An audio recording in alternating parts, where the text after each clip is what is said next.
Hello, my dear friends. Today we are going to talk about peace and motivation. These both are important in our day-to-day life. And keep watching. Let's talk about it.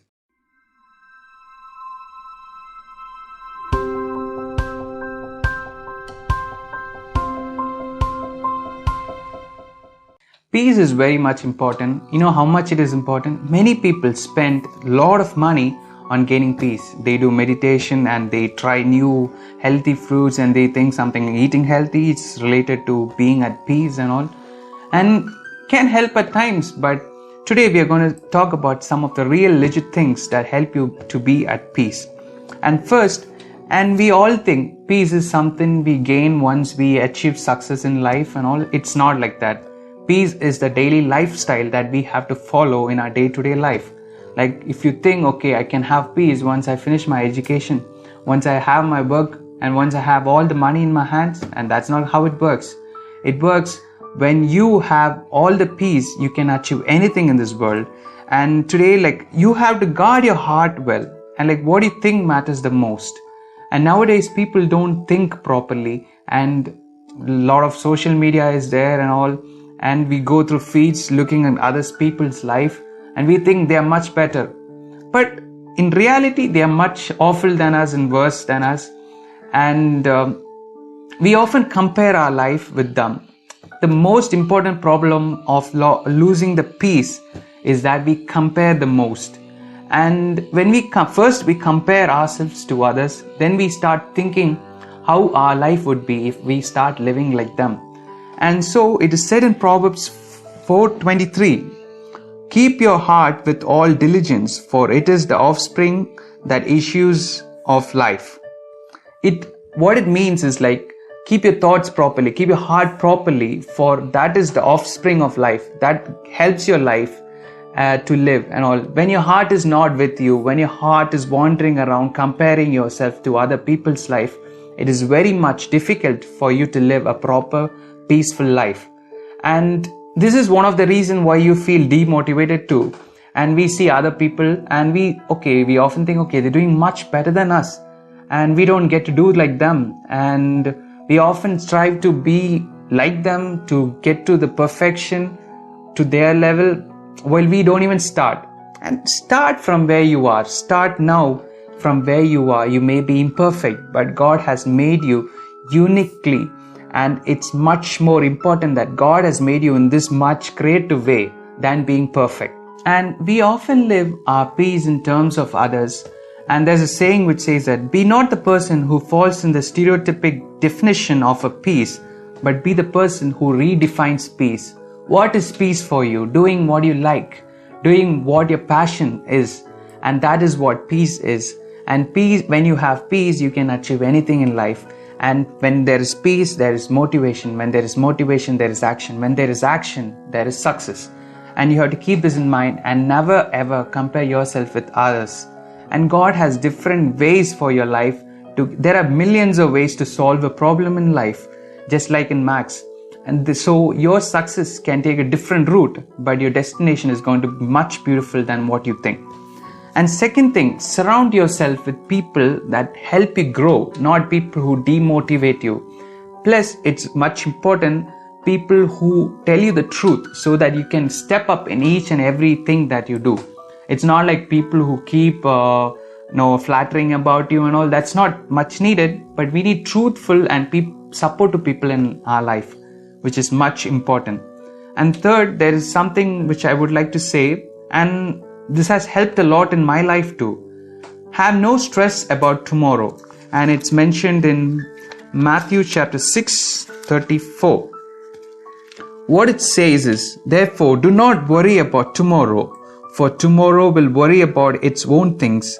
Sufficient for the day is its own trouble. Okay, this is really a good thing and which is very important in our day-to-day life. And we come across this thing. We worry about tomorrow. And we worry like a lot. We go ahead in time, and we have a great big time machine in our head which goes nearly like to the old age and the pension ages also, which is not even necessary. And here what God says that every day has its own trouble, which is sufficient for that day. You don't need to think about tomorrow. And tomorrow will worry about its own self.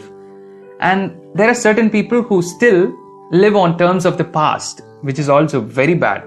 And I would like to tell you an illustration.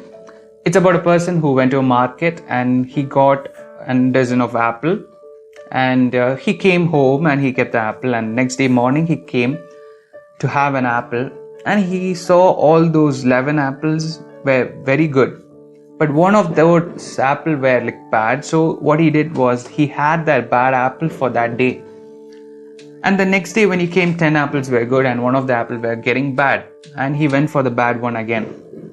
And finally, when the whole dozen of apple got over, he didn't even get to eat that one good apple. And we often do the same. We have the right moment today, but we often live in terms of the past, which is bad, and we affect our present, and we don't get to live the good, beautiful, blessed life that God has given us. And which is very bad indeed. Like, we humans, we are born and made to praise God and live happily. But we have fallen because of our own sins, and God has said we have to work hard to gain our daily bread. And then I would like to tell you something about spending alone time with God, which is very important, which we don't do much often, and which is much stressing. Is like, we go to God only when we need something. And just imagine, like, if you are in that case, and when people or your friends call you when they only need them, do you think how well you will respond? And I know it feels really hurt when people do that.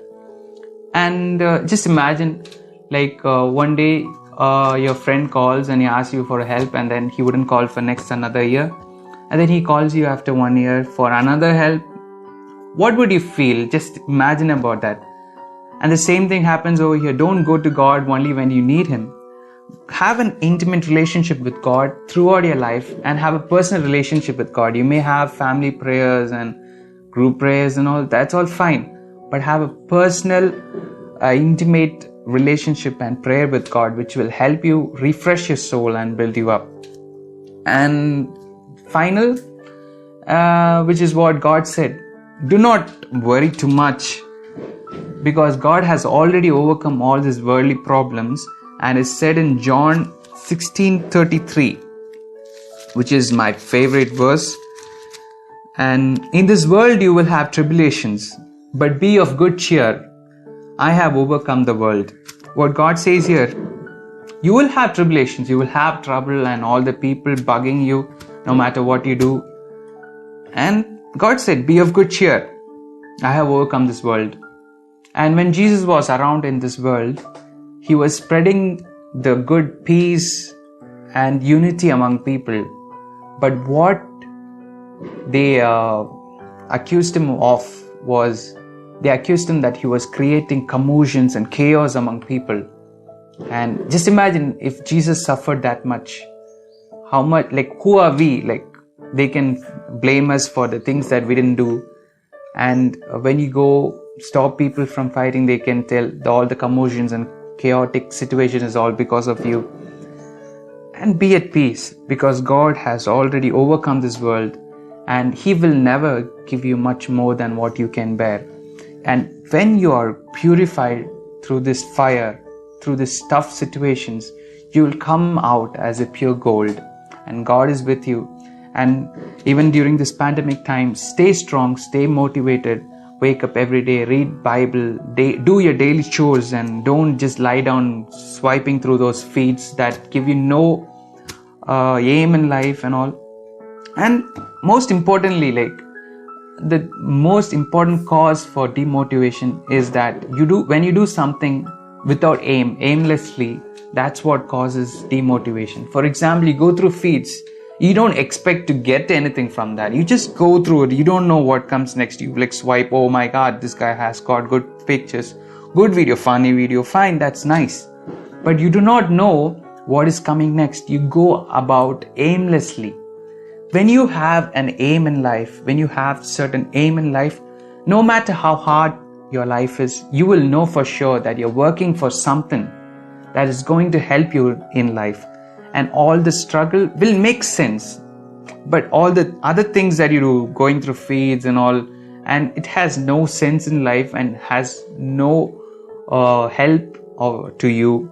It's just kind of entertainment, and limit your time in all the social media. And socializing is nice, but start socializing in real life rather than social media. And fill your minds with positive thoughts. And once again, I would like to remind you of the Proverbs 4:23, which said, guard your heart, for it is the offspring of your life. And in another translation, it is said, keep watch of what you think, for your thoughts run your life. And what you think, it affects the way of your mood acts on other people, and your thoughts affects the process how you do the things that you have to do. So be careful what you think in your life, and hope this would have helped you a lot, and see you in another video. Thank you and have a nice day.